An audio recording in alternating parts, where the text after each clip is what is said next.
Ezekiel 1-ാം അധ്യായം. എസെക്കിയേലിന് ദൈവദർശനം. 30-ാം വർഷം 4-ാം മാസം 5-ാം ദിവസം ഞാൻ കേബാർ നദിയുടെ തീരത്ത് പ്രവാസികളോടൊത്ത് കഴിയുമ്പോൾ സ്വർഗം തുറക്കപ്പെട്ടു.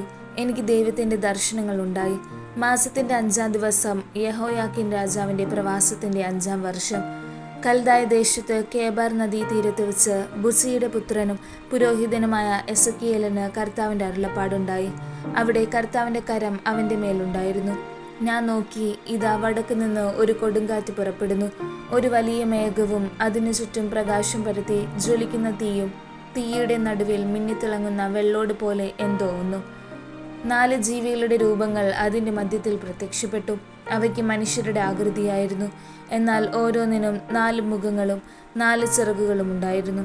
അവയുടെ കാലുകൾ നിവർന്നതും കാലടികൾ കാളക്കുട്ടിയുടെ കുളമ്പ് പോലെയുള്ളതുമായിരുന്നു. തേച്ചു മിനുക്കിയ ഓടുപോലെ അവ തിളങ്ങി.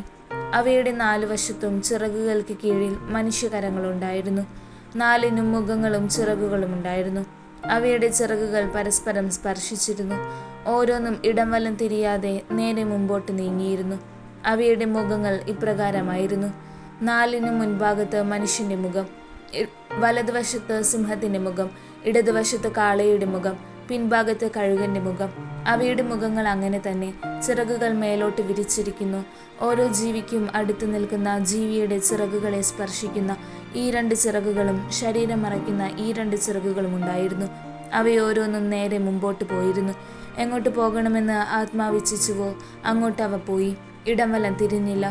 ആ ജീവികളുടെ രൂപം ജ്വലിക്കുന്ന തീക്കനൽ പോലെയായിരുന്നു. അവയ്ക്കിടയിൽ തീപ്പന്തം പോലെ എന്തോ ഒന്ന് ചലിച്ചിരുന്നു. ആ അഗ്നി ശോഭയുള്ളതായിരുന്നു. അതിൽ നിന്ന് മിന്നൽ പിണർ പുറപ്പെട്ടിരുന്നു. ആ ജീവികൾ ഇടിമിന്നൽ പോലെ അങ്ങോട്ടും ഇങ്ങോട്ടും പാഞ്ഞുകൊണ്ടിരുന്നു. ഞാൻ ആ ജീവികളെ സൂക്ഷിച്ചു നോക്കി. അതാ, അവയ്ക്ക് ഓരോന്നിനും സമീപത്ത് ഭൂമിയിൽ ഓരോ ചക്രം, അവയുടെ രൂപവും ഘടനയും. അവ ഗോമേതകം പോലെ ശോഭിച്ചിരുന്നു. അവയ്ക്ക് 4നും ഒരേ രൂപമായിരുന്നു. ഒരു ചക്രത്തിനുള്ളിൽ മറ്റൊന്ന് എന്ന വിധമായിരുന്നു അവയുടെ ഘടന.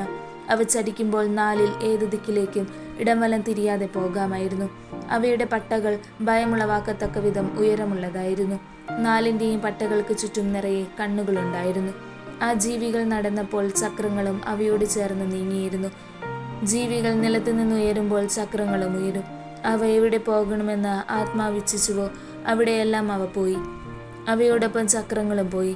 എന്തെന്നാൽ ആ ജീവികളുടെ ആത്മാവ് ആ ചക്രങ്ങളിൽ ഉണ്ടായിരുന്നു. ജീവികൾ ചലിക്കുമ്പോൾ ചക്രങ്ങളും ചലിച്ചിരുന്നു. അവ നിൽക്കുമ്പോൾ ചക്രങ്ങളും നിൽക്കും.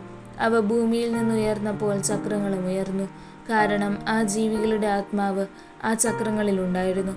ആ ജീവികളുടെ തലയ്ക്ക് മുകളിൽ സ്ഫടികം പോലെ തിളങ്ങുന്ന ഒരു വിതാനമുണ്ടായിരുന്നു. അത് അവയുടെ തലയ്ക്ക് മുകളിൽ വിരിഞ്ഞു നിന്നു. അവയുടെ ചിറകുകൾ ആ വിതാനത്തിന് കീഴിൽ ഒന്നിൻ്റെ ചിറക് അടുത്തതിൻ്റേതിൽ സ്പർശിക്കുമാറ് നിവർത്തി പിടിച്ചിരുന്നു. അവയോരോന്നിനും തങ്ങളുടെ ശരീരം മറയ്ക്കുന്നതിന് ഈ 2 ചിറകുകളുണ്ടായിരുന്നു. അവ പറന്നപ്പോൾ അവയുടെ ചിറകുകളുടെ ശബ്ദം ഞാൻ കേട്ടു. അത് മലവെള്ളത്തിൻ്റെ ഇരമ്പൽ പോലെയും സർവശക്തൻ്റെ ഗംഭീരനാദം പോലെയും സൈന്യത്തിൻ്റെ ആരവം പോലെയും മുഴക്കമുള്ളതായിരുന്നു. അവ നിശ്ചലമായി നിന്നപ്പോൾ ചിറകുകൾ താഴ്ത്തിയിട്ടിരുന്നു. അവയുടെ തലയ്ക്ക് മുകളിലുള്ള വിതാനത്തിന് മുകളിൽ നിന്ന് ഒരു സ്വരമുണ്ടായി. അവ നിശ്ചലമായി നിന്നപ്പോൾ ചിറകുകൾ താഴ്ത്തിയിട്ടിരുന്നു. അവയുടെ തലയ്ക്ക് മുകളിലുള്ള വിതാനത്തിനു മീതെ ഇന്ദ്രനീല കല്ല് പോലെയുള്ള ഒരു സിംഹാസനത്തിൻ്റെ രൂപമുണ്ടായിരുന്നു. മനുഷ്യൻ്റേതുപോലെയുള്ള ഒരു രൂപം അതിലിരിപ്പുണ്ടായിരുന്നു. അവൻ്റെ അരക്കെട്ട് പോലെ തോന്നിച്ചിരുന്നതിൻ്റെ മുകൾ ഭാഗം തിളങ്ങുന്ന ഓട് പോലെയും അഗ്നി കൊണ്ട് പൊതിഞ്ഞിരുന്നാലെന്ന പോലെയും കാണപ്പെട്ടു. താഴെയുള്ള ഭാഗം അഗ്നി പോലെ കാണപ്പെട്ടു. അവന് ചുറ്റും പ്രകാശവും ഉണ്ടായിരുന്നു. മഴയുള്ള ദിവസം മേഘത്തിൽ കാണപ്പെടുന്ന മഴവില്ല് പോലെയായിരുന്നു അവൻ്റെ ചുറ്റുമുണ്ടായിരുന്ന പ്രകാശം. കർത്താവിൻ്റെ മഹത്വത്തിൻ്റെ രൂപം കാണപ്പെട്ടത് ഈ വിധത്തിലാണ്. ഇവ ദർശിച്ച മാത്രയിൽ ഞാൻ കമിഴ്ന്നു വീണു. ആരോ സംസാരിക്കുന്ന സ്വരം ഞാൻ കേട്ടു.